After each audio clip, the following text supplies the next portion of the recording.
уважаеми домакини, които организирате това събитие, уважаема госпожо Габриел, вице-премиер, господа министри и гости.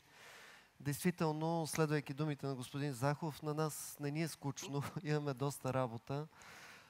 И аз бих искал да структурирам съвсем накратко как изглежда тази работа като амбиция през следващата година и половина. Знаете, че нашата програма е планирана за момента до края на 2024 година с ясната заявка, че ако всичко върви напред, разбира се, сме готови да продължим и напред. Ако трябва да групирам дейностите, по които работим, аз бих ги групирал в три групи. Първата е усъвършенстване на българските институции, които имат забавени реформи от години. Всички ги знаем, но по една или по друга причина тези реформи не се случват или се случват половинчато. Тук имам предвид на първо място правосъдната система, където през последните месеци всички виждате, че има много активна работа и бих казал и съществен напредък. Тук е и държавната и областната администрация, която трябва да бъде дигитализирана, но това означава да се променят и нагласите и подхода на хората, които работят в тях. Тук са и образованието, и здравеопазването като основни области, в които ако обществото не успее да отиде на съвременно ниво, няма шанс да се справи с другите си задачи. Както виждате, това са едни много тежки промени, които трябва да бъдат реализирани и смея да кажа, че имаме доста ясен план как да се случи. Единственото затруднение е, че не може всичко с еднаква интензивност да се движи и затова през последните месеци нашия фокус беше изключително насочен към правосъдната реформа, където заедно с колегите от Народното събрание успяхме да направим няколко много съществени крачки. Втората група дейности, по които работим също много активно в момента, и тук специално искам да подчертая и екипа на госпожа Габриел, това е интегрирането в различните международни институции.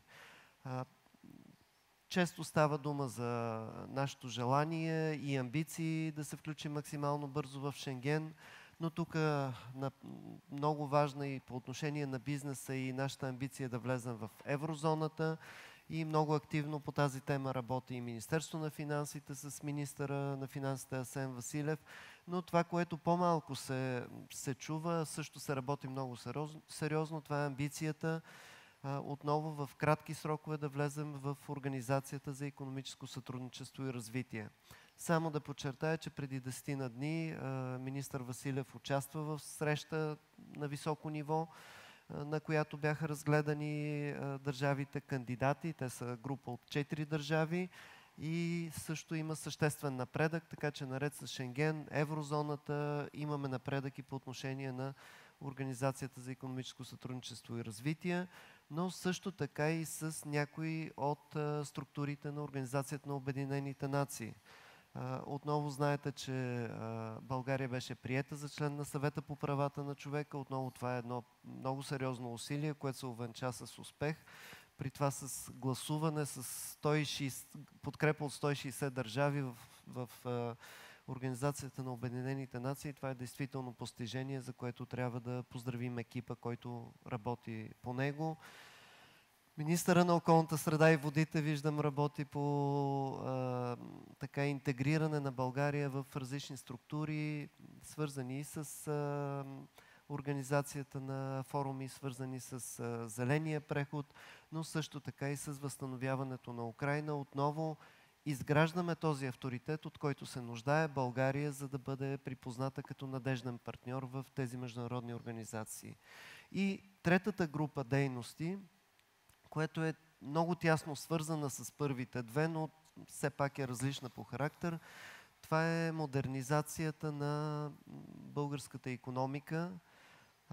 Ние имаме дълбокото убеждение, че нашия регион, България, съседните страни, трябва да работим заедно и имаме амбицията да станем водещ регион в Европа. Ние често показваме, че можем да бъдем с най-високи темпове на развитие, показваме, че можем да бъдем устойчиви на кризи и там, където другите държави имат така стагнация, нали, имат намалено развитие на брутния вътрешен продукт. Нашия регион всъщност показа, че е доста устойчив, разбира се, защото има какво да наваксва, защото има как да приеме нови бизнеси, които търсят своето място в променената структура в света.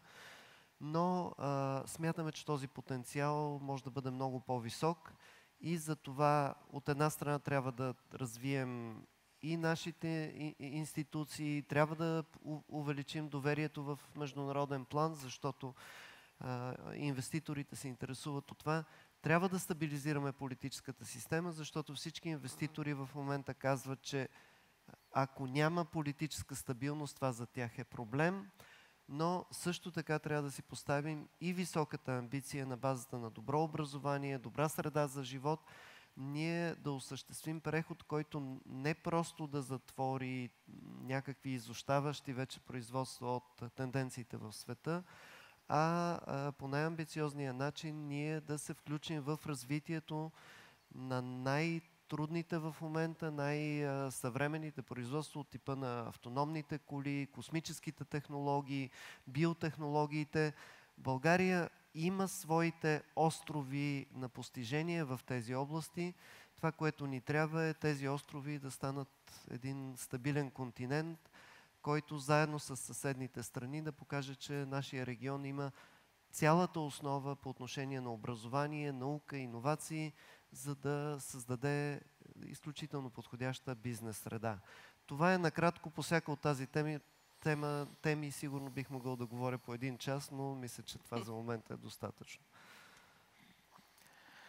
На ниво намерение всичко това изглежда прекрасно. Въпросът е колко е реално тези неща да се случат или поне да започнат да се случват през следващите години. Защото бяхме свикнали с един стил на управление преди, в който цялата власт е концентрирана в един човек, в премиера. Докато сега конфигурацията на властта е напълно различна. И въпросът ми е по-скоро как се взимат решенията в тази нова конфигурация, каква е ролята на премиера и доколко министрите имат самостоятелност да взимат решения в своите области. Всъщност, аз смятам, че този тип еднолично управление винаги е показал, че в началото може би е по-ефективен, по-бързо се развиват различни решения, които са спешни и трябва да бъдат взети, но в дългосрочен план този тип управление показва своите сериозни дефицити, защото едноличното управление не позволява достатъчно добре да се обсъдят различните варианти и да се развие най-добрия. Всъщност аз съм много доволен от това, че ние имаме система, с която могат да се обсъждат както на ниво Министерски съвет. Колегите знаят, първо ние с госпожа Габриел всички важни въпроси ги обсъждаме, за да сме сигурни, че можем да осигурим от една страна политическа подкрепа от различните партии, които подкрепят правителството, но от втора страна можем да осигурим и приемственост, продължение на това, което в момента правим, за да не стане както преди се е случило, да дойде нов премиер, ново правителство и изведнъж всичко, което се е случило до сега, да бъде спряно, за да се анонсират някакви нови идеи и амбиции. В това отношение и двамата сме много внимателни с нея, за да знаем, че това, което правим днес, ще продължи и след ротацията. От друга страна, България винаги се е казало, че е парламентарна република, но ако погледнем начина, по който са вземали решения, доста често е можело да поставим това под въпрос. И по отношение на едноличния стил на управление преди, и по отношение на служебните правителства, където очевидно президента има доста силна власт, която не е свързана с парламентарното представителство. Така че аз намирам за нормално този, от една страна, сблъсък на инициативи и идеи, които идват от различни страни, и от друга страна механизъм на обсъждане, при който в края на краищата аз смятам, че вземаме правилните решения. Нека да дам пример с, да кажем, инициативите, свързани с дерогацията на Лукойл. Първото решение, което беше взето от Народното събрание, което беше внесено за обсъждане, то не беше консултирано с нас. И аз решително бях против това, което видях като текстове. Обадихме се, казахме, това няма как да се реализира, то просто не е реалистично. Успяхме да обсъдим, оттам беше променено между първо и второ четене и крайният резултат на това решение, което беше взето в Народното събрание, е припознато и от нас. Ние сме готови да го реализираме, но то е базирано и на информацията, която подадохме от Министерски съвет към Народното събрание. Това е само един пример за това, ако има уважение, ако има внимание, как може да се използва този диалог между различните институции, за да изкристализират от една страна правилни решения, от друга страна решения, които са припознати и могат да бъдат устойчиви във времето. Със съжаление, и с това свършвам, със съжаление трябва да кажа, че до момента има една институция, която не се включва в този процес. Това е президентството. Това е разочароващо и предвид ситуацията, която се развива около нас, това би могло да бъде и доста вредно и затова моят призив към всички институции да търсим диалога, да търсим начина, по който да обсъждаме, за да можем да вземаме най-правилните решения. Благодаря ви за това разяснение. Успокояващо е, защото в публичното пространство не е съвсем очевидно какъв е механизма на взимане на решение. Даже има като че ли доминация от страна, да кажем, политическите лидери на ГЕРБ и една фигура от ДПС за сметка на представителите на вашата коалиция. Изглежда на места, като гледаме новините, че все едно има намеса, включително в работата на правителството и малко трудно човек да се ориентира къде реално и в коя институция, дали всяка от тях си е на мястото. От това, което казвате. Може да поясня нещо. Бих могъл да го кажа и по такъв начин. Началната инициатива, за да бъде реализирано това правителство, ако проследите какво се случи в първите дни на Народното събрание, определено дойде от Продължаваме промяната, Демократична България. Наша беше инициативата да започнем разговорите, да сложим на масата списъка от закони, да започнем работа по управленската програма. Според мен за добро в края на краищата колегите от ГЕРБ се включиха, ГЕРБ-СДС се включиха в този процес. Заедно уточнихме списъка с законите, които трябва да се приемат и то до края на тази календарна година. Заедно обсъдихме управленската програма, заедно се съгласихме, че това е програмата, по която ще работим. Заедно обсъдихме състава на Министерския съвет, колкото и някой да се опитваше да се дистанцира от този процес. Моето усещане е, че заради тази начална инициатива има едно желание, и това е съвсем нормално, да се търси някакъв механизъм на компенсация. И този механизъм на компенсация е с тази по-голяма публична активност, особено в период на избори, с която да се покаже, че имате активност в вземането на решения и в реализирането на тези решения. Аз лично до някъде гледам с положителен поглед върху тази активност, защото тя е свързана и с подкрепата на решенията, които трябва да вземем. Да цитирам отново, че ако има неуспех, неуспеха е сираче, ако има успех, и винаги има много желаещи да припознаят този успех. Така че нека да вървим напред. Аз мисля, че в края на краищата хората са достатъчно грамотни, за да видят, че този успех може да стане само с общите усилия на партиите, които подкрепят правителство в момента. Между другото, използвам случай да кажа, че другите пък партии в момента не предлагат нищо позитивно на нашите граждани. Ако погледнете какво правят и Възраждане, и БСП, и ИТН, единственото е да казват, че има някакви огромни проблеми, без да предлагат позитивна алтернатива. Причината е, че нямат позитивна алтернатива. Това е, което може да се предложи днес. Това е ускорено икономическо развитие на база на подобрение на административната, съдебната система и на базата на включването в международните организации и икономически процеси. И оттам идва и тази озлобеност, това непрекъснато желание да се срути правителство, без да се предлага алтернатива. По отношение на бизнеса има и друг важен въпрос, който е малко извън вашата сфера на дейност, но въпреки всичко е свързан с управлението и това е смяната на регулаторите. В момента се получава така, че регулатори като КЗК, КФН, освен че са участи с изтекал мандат, те са и продукт на старата сглобка. Те произвеждат стария тип политически продукт, а не новия, за който вие давате заявка. Как си представяте да се случи обновяването и в тези сектори? Въпросът е изключително важен. За да бъда кратък в началото, аз не влезах в тази част от тематиката.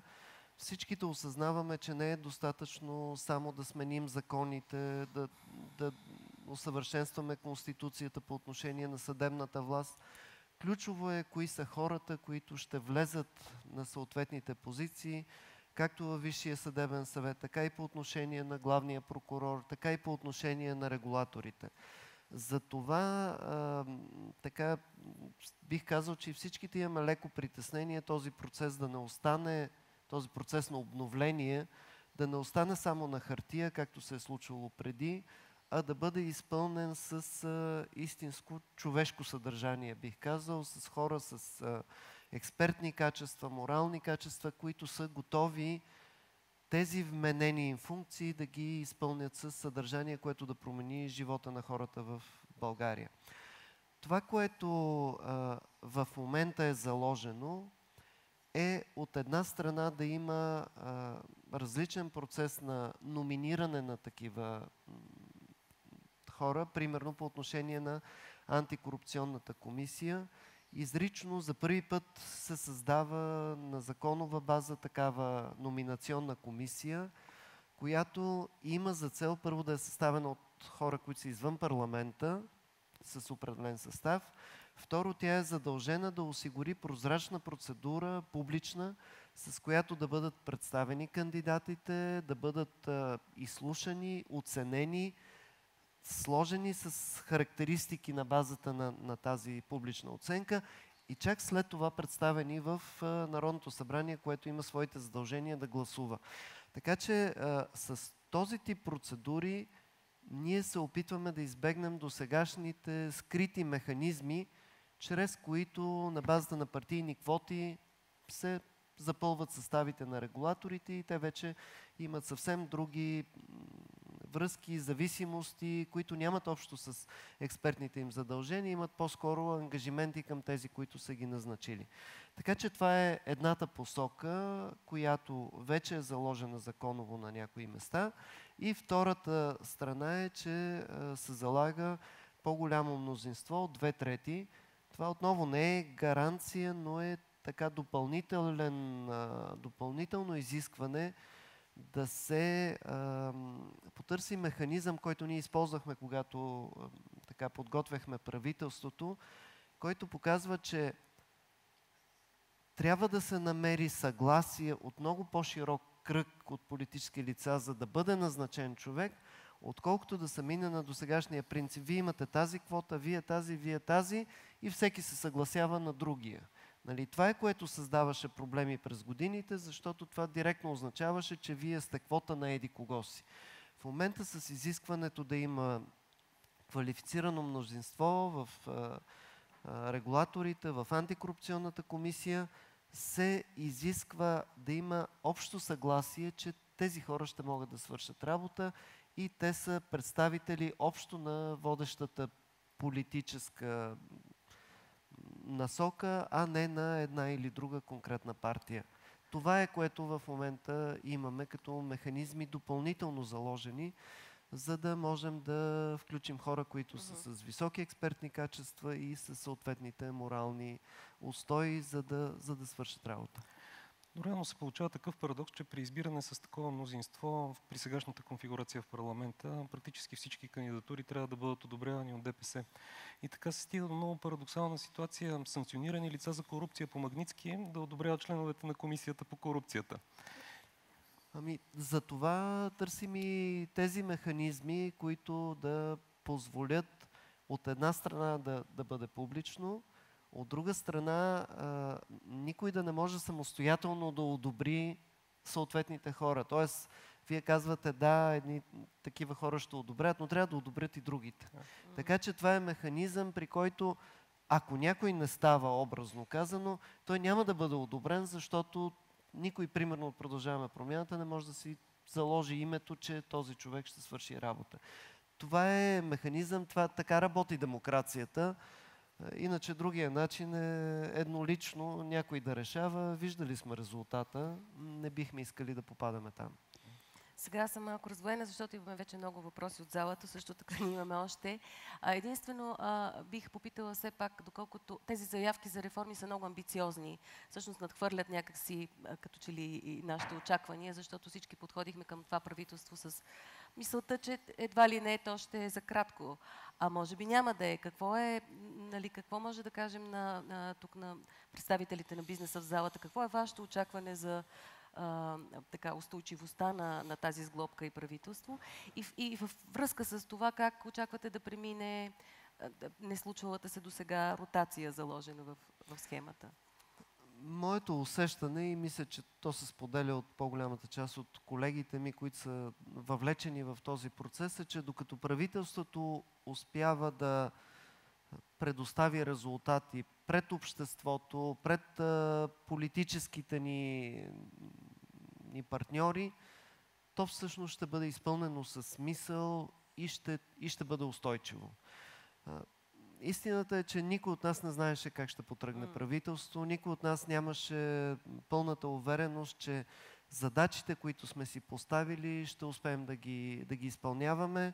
Ако погледнем сега назад през тези 4 месеца и половина вече, всъщност ние успяхме практически във всичко, над 95% в това, което оптимистично очаквахме, че ще се случи. Ако погледнем управленската програма, ако погледнем списъка от закони, някои от най-трудните реформи, които действително очакваме от 5 от 10 години и в правосъдната система, и по отношение на енергетиката, вече са факт. Разбира се, те трябва да бъдат продължени със следващите стъпки, за да станат устойчиви, да бъдат необратими, да бъдат изпълнени със съдържание след това.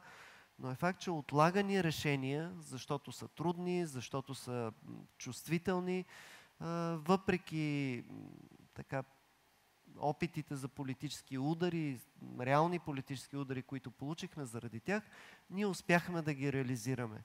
И успяхме да ги реализираме точно защото имаме политическата подкрепа и в Народното събрание, което ни позволява да вземаме решения и имаме трибуната да обясняваме тези решения на хората, така че те да разбират, че наред с многото, как да кажа, политическа турбуленция, която се опитва да се създаде през цялото време, ние се грижим да придвижим България напред и това е необходимост. Без това да се случи, няма как да очакваме да живеем по-добре. Така че аз мисля, че колкото повече резултати успяваме да покажем, толкова повече хората ще разбират смисъла от това, което правим днес.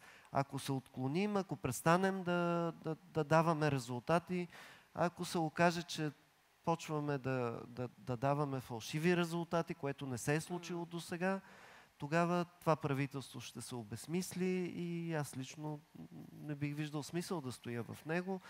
Много от колегите ми споделят същото. Така че, пак казвам, за момента ние вървим по план. Аз лично съм умерен оптимист, че има всички основания да очакваме това да продължи, защото ние в момента вършим нещо много полезно за България. Може би част от хората не го разбират, но след време историята ще отсъди, че ако успеем да реализираме това, което правим в момента, България ще бъде друга и няма значение колко дълго е било, по-важно е какво сме успели да свършим през това време.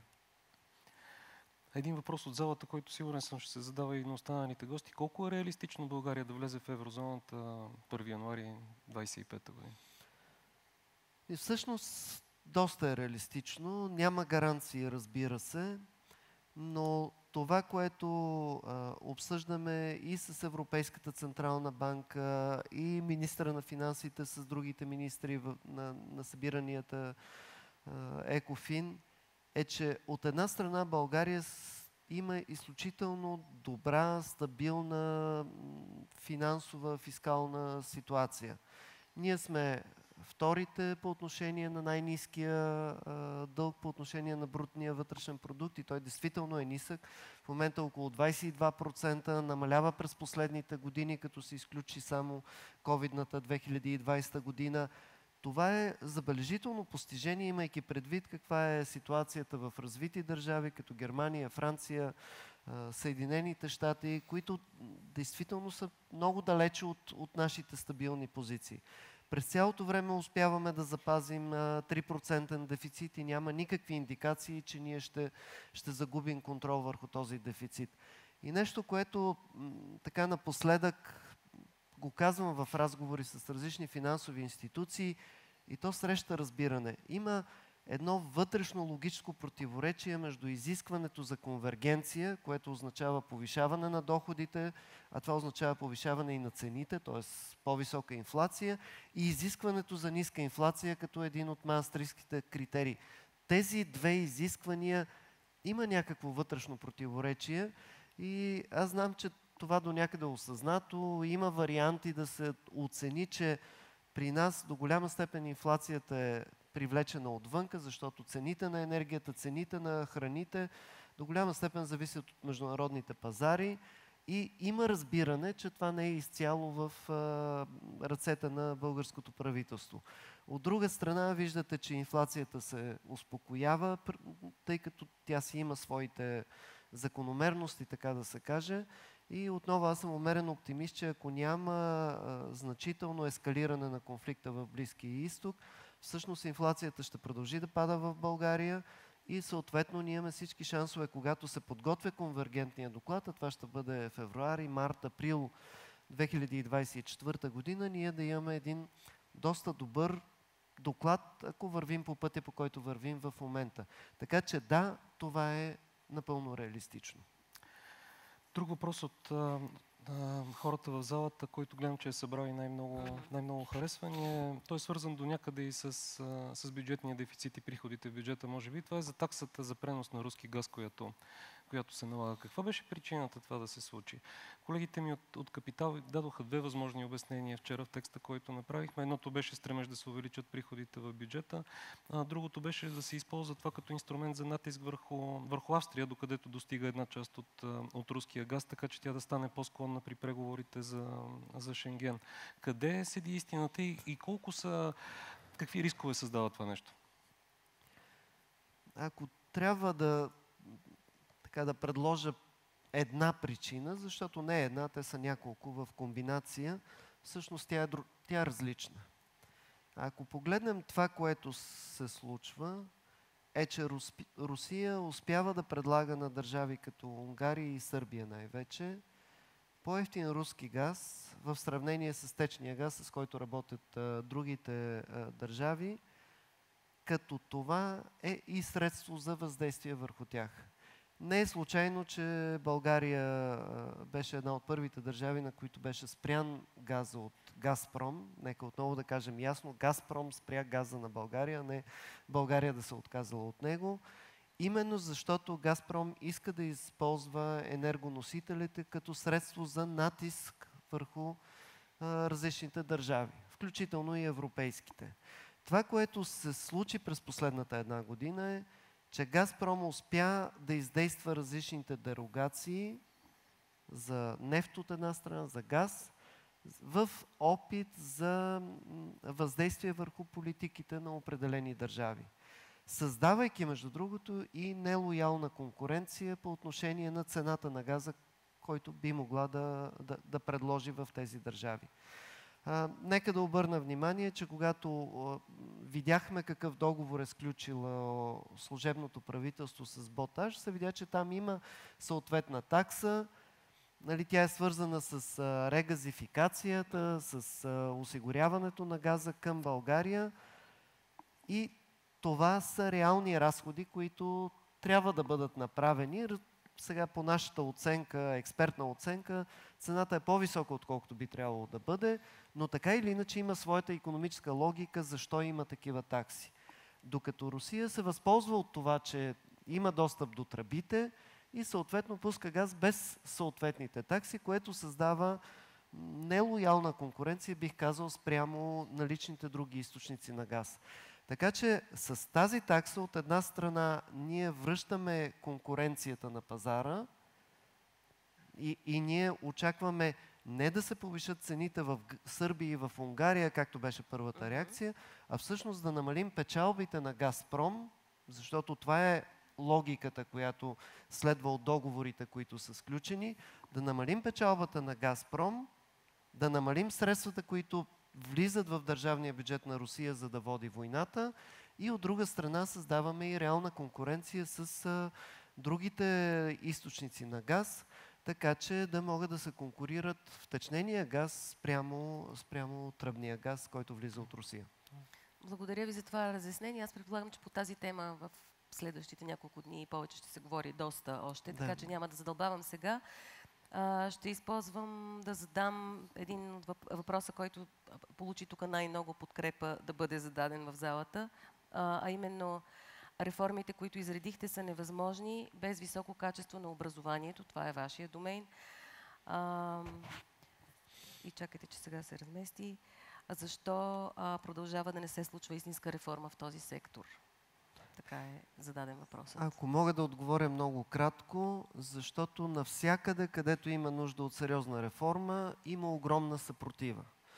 Аз действително смятам, че познавам достатъчно добре както сектора на училищното, така и сектора на висшето образование.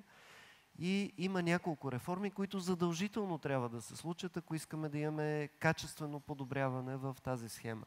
Някои от тези реформи бяха направени. Примерно безплатното предучилищно образование, осигуряването на средства за децата от 4 години да влезат в предучилищна подготовка, отделянето на средства за извънкласни дейности, които са съществена част за привличане на децата в училище.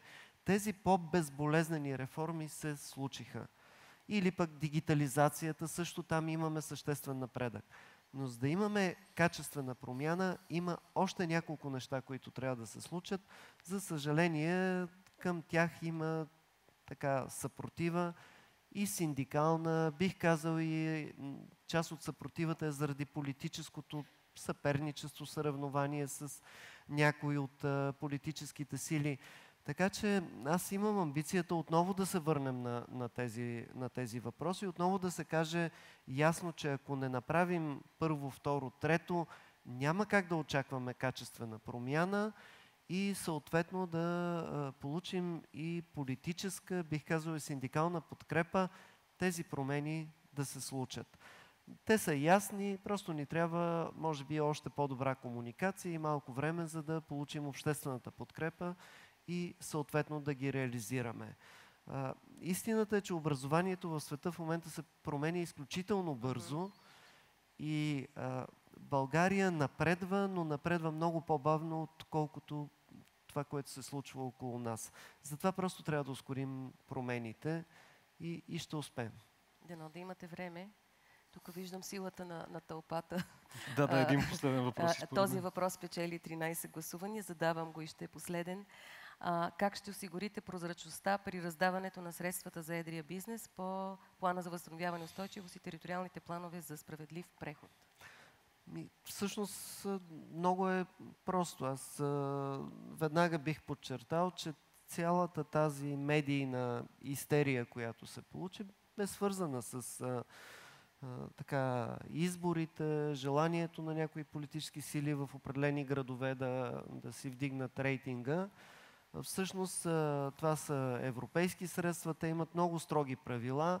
Тези строги правила изискват първо публичност при обявяване на самите методики за класиране, самите насоки за кандидатстване.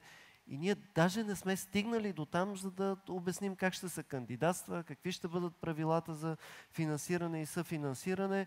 Единствената цел на тези списъци, които предизвикаха истерията, бяха да се докаже на Европейската комисия, че към тези региони има сериозен инвеститорски интерес.